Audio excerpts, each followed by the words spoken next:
ತೆಂಗಿನ ಎಣ್ಣೆ ಮಸಾಜ್.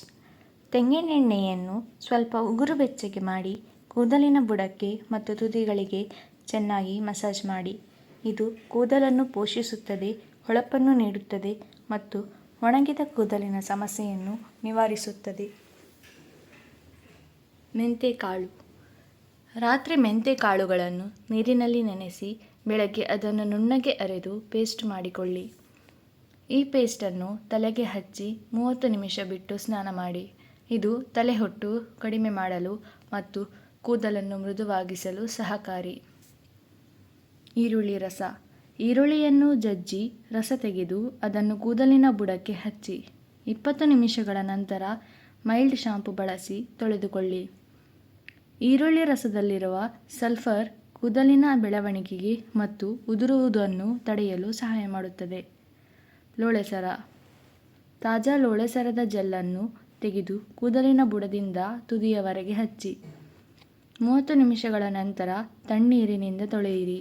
ಇದು ನೆತ್ತಿಯ ತುರಿಕೆಯನ್ನು ಕಡಿಮೆ ಮಾಡುತ್ತದೆ ಮತ್ತು ಕೂದಲನ್ನು ತಂಪಾಗಿಡುತ್ತದೆ. ಕರಿಬೇವಿನ ಸೊಪ್ಪು. 1 ಬಟ್ಟಲು ತೆಂಗಿನೆಣ್ಣೆಗೆ ಕೆಲವು ಕರಿಬೇವಿನ ಎಲೆಗಳನ್ನು ಹಾಕಿ ಎಲೆಗಳು ಕಪ್ಪಾಗುವವರೆಗೆ ಕುದಿಸಿ. ಈ ಎಣ್ಣೆಯನ್ನು ತಣ್ಣಗಾದ ಮೇಲೆ ಶೋಧಿಸಿ ವಾರಕ್ಕೆ 2 ಬಾರಿ ತಲೆಗೆ ಹಚ್ಚಿ. ಇದು ಅಕಾಲಿಕವಾಗಿ ಕೂದಲು ಬೆಳ್ಳಗಾಗುವುದನ್ನು ತಡೆಯುತ್ತದೆ.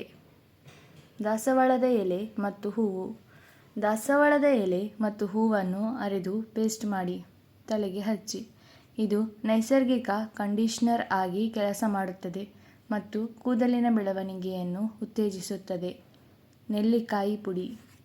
ನೆಲ್ಲಿಕಾಯಿ ಪುಡಿಯನ್ನು ನೀರಿನೊಂದಿಗೆ ಅಥವಾ ಎಣ್ಣೆಯೊಂದಿಗೆ ಬೆರೆಸಿ ಹಚ್ಚುವುದರಿಂದ ಕೂದಲು ಬಲಗೊಳ್ಳುತ್ತದೆ ಮತ್ತು ಕಪ್ಪಾಗಿ ಹೊಳೆಯುತ್ತದೆ.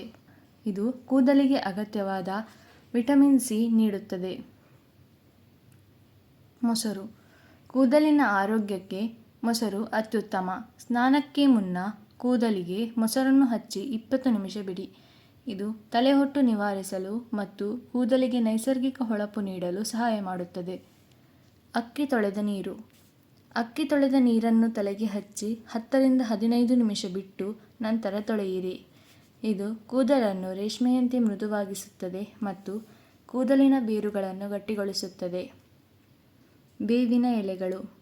ತಲೆಹೊಟ್ಟು ಅಥವಾ ನೆತ್ತಿಯ ಮೇಲೆ ಸೋಂಕು ಇದ್ದರೆ ಬೇವಿನ ಎಲೆಗಳನ್ನು ನೀರಿನಲ್ಲಿ ಕುದಿಸಿ ಆ ನೀರನ್ನು ತಣ್ಣಗಾದ ಮೇಲೆ ಕೂದಲಿಗೆ ಹಚ್ಚಿ ತೊಳೆಯಿರಿ. ಬೇವಿನ ಆಂಟಿಬ್ಯಾಕ್ಟೀರಿಯಲ್ ಗುಣವು ನೆತ್ತಿಯನ್ನು ಸ್ವಚ್ಛವಾಗಿಡುತ್ತದೆ.